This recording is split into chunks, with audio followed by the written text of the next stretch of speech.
Solan to अनराइवल टांग sect के इस एपिसोड की स्टार्टिंग में हम देखते हैं कि माजियातो युहा को बाई बाई से लेके यहाँ से चली गई होती है और बाई बाई माजियातो को रोक भी नहीं पाता है। तो ये तुरंत ही टीचर वांग के पास आ जाता है और उनसे कहता है कि टीचर वांग काफी बुरा हुआ, टीचर माँ हुआ युहा को अपने साथ लेके चली गई है, तो फिर हमें चल के देखना चाहिए कि आखिर मसला क्या है। तो टीचर वांग काफी खुश होते हुए कहते हैं कि रिलैक्स, माजियातो इतनी जल्दी अपने सेंसेस को नहीं खोएगी और तो और हुआ युहा के पास एब्सोल्यूट आइस है जो कि एकदम परफेक्ट रहेगी माजियातो के डेमोनिक फायर के खिलाफ इस्तेमाल करने के लिए। और चलो अब वापस से लौट के चलते हैं और हमें इस समय को यूज करके हमें अपने नेक्स्ट मैच की तैयारी करनी चाहिए। और टीचर वांग की बात को सुन के बाई बाई एक नोटिस स्माइल देते हुए खुश होते हुए मन में कहता है कि मुझे ऐसा महसूस हो रहा है जैसे कि कुछ काफी इंटरेस्टिंग होने वाला है। जिसके बाद हम होटल के अंदर माजियातो के बाथरूम का सीन देखते हैं जहाँ पे शावर के नीचे माजियातो युहा को अपने गले से लगा के रख रखी होती है और ये कहती है कि युहा जल्दी से होश में आओ, मैं इस डिमोनिक फायर को और ज्यादा समय तक नहीं रोक सकती हूँ। लेकिन माजियातो के उठाने पर भी युहा होश में नहीं आता है। तो फिर माजियातो कहती है कि ये अच्छा नहीं हो रहा है, मैं भी अपने होश खो रही हूँ, जिस वजह से माजियातो की जो डिमोनिक फ्लेम होती है वो काफी ज्यादा बढ़ जाती है जिसे युहा के सी ऑफ कॉन्शियसनेस के अंदर से भी महसूस किया जा सकता था। और इतनी ज्यादा गर्मी की वजह से स्काई ड्रीम की नींद खुल जाती है और ये हड़बड़ाते हुए उठते हुए कहता है कि आखिर किसकी हिम्मत हुई मेरे घर को जलाने की। और इस तरफ हम आइस एम्परर को देखते हैं जो कि अपनी आइस पावर को इस्तेमाल कर रही होती है और ये कहती है कि तुम तो बस सोना जानते हो और कुछ भी नहीं। तो स्काई ड्रीम भी अपनी पावर को यूज करते हुए कहता है कि रिलैक्स, इसे मुझ पे छोड़ दो और चलो मुझे युहा की सी ऑफ कॉन्शियसनेस को प्रोटेक्ट करने दो। तो आइस एम्परर कहती है कि मैं पहले से इसे प्रोटेक्ट कर रही हूँ, तुम तो बस एक नंबर के निकम्मे कचड़े हो। और फिर स्काई ड्रीम कहता है कि ठीक है चलो शांत होकर सिचुएशन को चेक करते हैं। और तभी अचानक से यहाँ पे इलाओ केशी आ जाता है और ये कहता है कि वॉम, तुम्हें चिंता करने की कोई जरूरत नहीं है, शायद ये डेमोनिक फायर काफी स्ट्रॉन्ग हो लेकिन शेंग लिंग जी जिन पहले से ही युवा को प्रोटेक्ट कर रही है। और इलाओ जो यहाँ पे अचानक से आया था इस वजह से स्काई ड्रीम काफी ज्यादा डर सा जाता है और चिल्लाते हुए कहता है कि तुमने तो मुझे डरा ही दिया और अचानक से तुम कहाँ से यहाँ पे आ गए। और फिर स्काई ड्रीम शांत होते हुए कहता है कि चलो देखते हैं कि आखिर क्या होने वाला है। ओ अब मुझे समझ में आया, ये तो दोबारा से वही लड़की है। और हम देखते हैं कि माजियातो ने युहा को काफी जोर से हक कर रखा होता है और अब युहा भी थोड़ा थोड़ा होश में आने लगा था। और इस नजारे को देखते हुए ये लाओ किसी चीज के बारे में सोचते हुए कहते हैं कि लिटिल युहा उठ जाओ। और इस तरफ इस नजारे को देख के स्काई ड्रीम मन में कहता है कि ऐसा दिखता है कि इस बारी दोबारा से एक अच्छा शो देखने को मिलेगा। और ये सोचकर ये काफी ज्यादा खुश होते हुए हंसते हुए कहता है कि बिंग बिंग, क्या तुम्हें पता है लास्ट टाइम भी यही लड़की थी युहाओ के साथ लेक पे।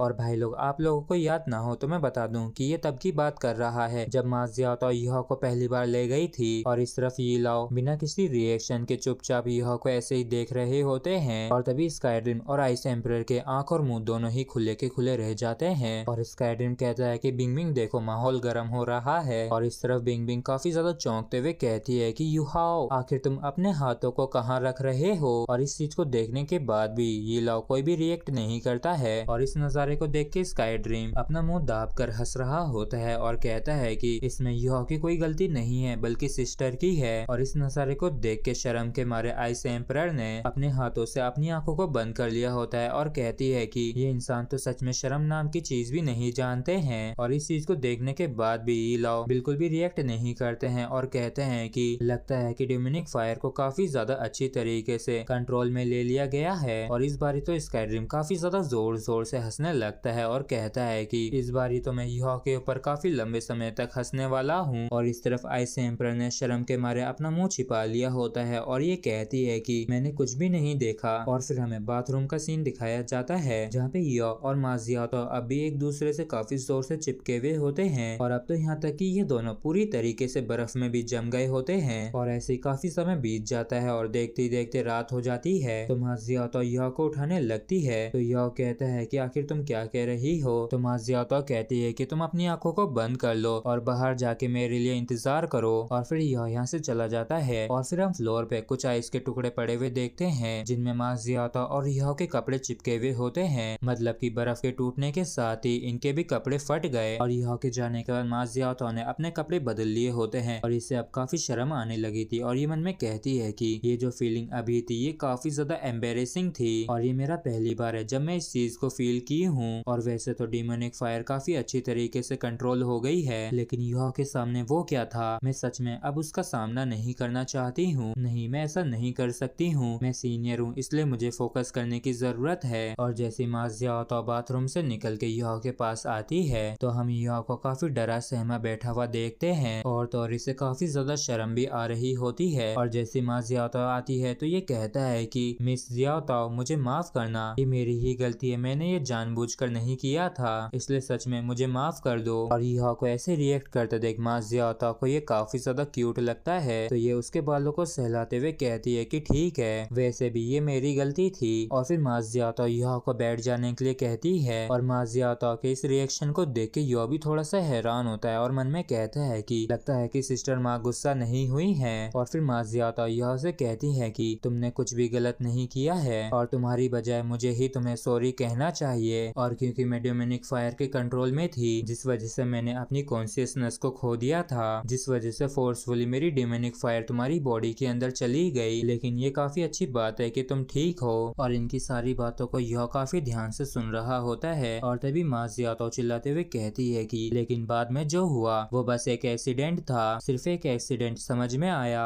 और अभी तुम काफी छोटे हो तो तुम इस बारे में ज्यादा मत सोचना। अचानक से इनका जो बिहेवियर चेंज होता है, इस वजह से यह चौंक जाता है और कहता है कि हाँ मैं समझ गया। और फिर माजिया कहती है कि मेरी फैमिली के अलावा तुम पहले इंसान हो जिसने मेरी बॉडी को छुआ है और ये पहली बार नहीं है, तो फिर तुम कैसे इस चीज की जिम्मेदारी लेने वाले हो। और माजिया के इन बातों को सुन के यह काफी ज्यादा घबरा जाता है। तो माजिया कहती है कि ठीक है चलो, अब तुम इतने भी ज्यादा नर्वस मत हो, मैं तो बस तुम्हारे साथ खेल रही थी, टच तो एक टच होता है, लेकिन तुम अब भी एक बच्चे हो तो मैं इस चीज पे ज्यादा कुछ ध्यान नहीं दूंगी। लेकिन मैं एक चीज कहना चाहूंगी कि अगर तुम चाहो तो तुम मुझे अपनी ओल्डर सिस्टर कह सकते हो, इस तरीके से तुम मेरी फैमिली होगे और मेरा छोटा भाई बनने के काफी सारे फायदे हैं। और जो कोई भी तुम्हें बुली करने की हिम्मत करेगा मैं उसे जला के सुअर में बदल दूंगी। और माजिया की इन बातों को सुन के युहा अपनी मदर को याद करने लगता है और माजिया ने ये जो कहा था अगर तुम चाहो तो तुम मुझे अपनी बड़ी सिस्टर कह सकते हो और जो कोई भी तुम्हें बुली करने की हिम्मत करेगा मैं उसे जला के पिग में बदल दूंगी। इस बात को सुन के युहा काफी ज्यादा इमोशनल हो जाता है और माजिया को बिग सिस्टर कह के इसके काफी जोर से गले लग जाता है और जोर जोर से रोने लगता है। और युहा को ऐसे अचानक से फूट फूट के रोता देख माजिया भी काफी हैरान होती है और ये कहती है कि लिटिल ब्रदर आखिर तुम अचानक से रोने क्यों लगे। और यह जब रो रहा होता है तो माजिया इसको सहलाने लगती है और इस तरफ यह रोते रोते सो जाता है। और यह को ऐसे सोया हुआ देख माजिया कहती है कि ये तो सो गया, लगता है कि ये काफी ज्यादा थक रखा था और तोरी काफी देर तक भी रोया है। और इस तरफ यह नींदों में कहता है कि मदर लौटाओ और मुझे ऐसे छोड़ के मत जाओ। और यह की इन बातों को सुन के माजिया मन में कहती है कि बेचारा बच्चा, लगता है कि इस बच्चे ने काफी कुछ सहा है और मुझे नहीं पता था कि इसके दिल में इतना दर्द भरा हुआ है। हमारी ये सिस्टर अब से तुम्हें काफी अच्छी तरीके से ट्रीट करेगी। और ऐसे ही इन दोनों की रात बीत जाती है और फिर हम अगले दिन युहा के रूम का सीन देखते हैं जहाँ पे वांग डोंग युहा के बेड के ऊपर आड़ा टेढ़ा पड़ा हुआ सो रहा होता है और तभी कोई अचानक से काफी जोर से इसके पिछवाड़े पे मारता है और ऐसा करने वाला और कोई नहीं हमारा प्यारा युहा होता है। और ये हंसते हुए खुश होते हुए कहता है कि तुम्हारे पिछवाड़े पे तो सूरज चमक रहा है कुंभकर्ण, अब चलो भी जल्दी से उठ जाओ। और इस वजह से वांग डोंग की नींद खुल गई होती है और युहा को देखते हुए कहता है कि युहा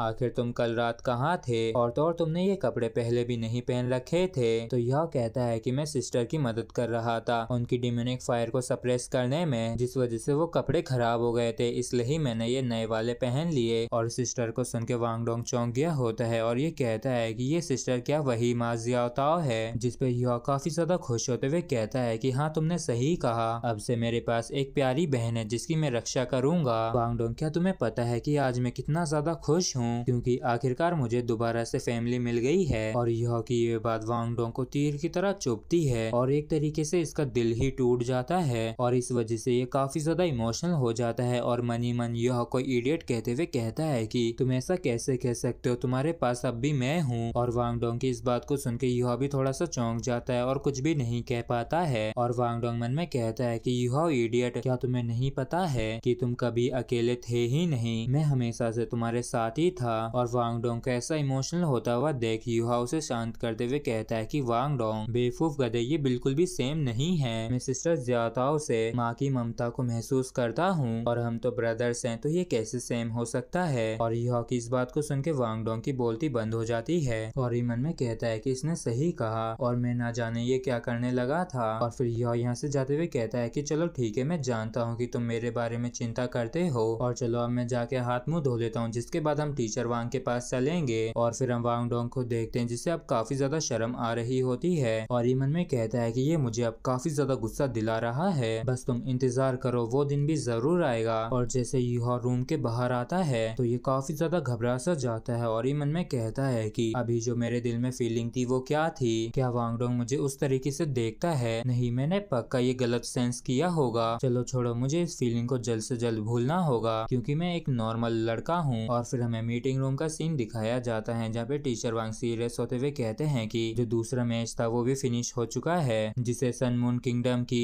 रॉयल सोल स्पिरिट एकेडमी ने जीता है और उन्होंने इस मैच को बड़ी ही आसानी से जीता है। तो यह कहता है कि उनका अपोनेंट तो दी याओ एकेडमी थी ना, जो कि काफी ज्यादा स्ट्रॉन्ग है, तो आखिर ऐसा कैसे हो गया। तो टीचर वांग बताते हैं कि उनका जो कैप्टन मारू लोंग है, एक बारी जो वो स्टेज पे पहुंचा तो मैं बस डिस्क्राइब ही कर सकता हूँ कि वो कितना ज्यादा टेरिफाइंग था। और ये समझ लो कि उसने अकेले ही दी याओ एकेडमी को संभाल रखा था और इसने अकेले नहीं पूरे टीम को काफी तगड़ी टक्कर दी और इनका ये जो मैच था ये काफी जल्दी खत्म भी हो गया। और इसी वजह से मैंने तुम लोगों को उनका मैच नहीं देखने दिया क्योंकि मैं नहीं चाहता था कि तुम लोग उस चीज को देख के घबरा जाओ, क्योंकि उन सभी की ही स्ट्रेंथ काफी खतरनाक है। तो इनकी इस बात को सुनकर जूसान से आगे आके कहता है कि टीचर वांग आपका बहुत बहुत धन्यवाद हमारी चिंता करने के लिए। मेरा एक सवाल है कि अगर ओरिजिनल टीम यहाँ पे होती तो हमारे जीतने के चांसेस क्या होते। तो टीचर वांग कहते हैं कि कम होते। तो इस बात को सुनकर जूसान से खुश होते हुए अपनी बाहों को फैलाते हुए कहता है कि तो फिर इसमें चिंता करने की कोई भी जरूरत नहीं है। और आपने तो कहा था ना कि अगर हम हार भी जाते हैं तब भी हमने जो करना था हम कर चुके हैं, तो फिर क्या हो अगर हम हार भी जाते हैं और हम सभी ने ही वो किया जो हम कर सकते थे। और तभी जूसांसी थोड़ा सीरियस होते हुए कहता है कि और एक और चीज कि ये पहली बार नहीं है जब हमारे साथ कोई मिरेकल हुआ हो, और आप तो जानते ही है ना कि हम शेरेक हैं, इसलिए टीचर वांग आप चिंता मत करिए, आप रिलैक्स कर सकते हैं। और सांसी वही कह रहा है जो हम सभी सोच रहे हैं। तो यह कहता है कि शेरेक का हर एक पर्सन अपना पूरा जोर लगाएगा, जिसके बाद ये सभी मिलके कहते हैं कि हम जरूर जीतेंगे। और इनके इस दृढ़ निश्चय को देख के टीचर वांग भी काफी खुश होते हैं। और इसी के साथ फ्रेंड्स एपिसोड भी हमारा यहीं पे खत्म होता है। अगर आप लोगों को वीडियो अच्छा लगा हो तो प्लीज चैनल को सब्सक्राइब और वीडियो को लाइक करना ना भूलें। Thank you.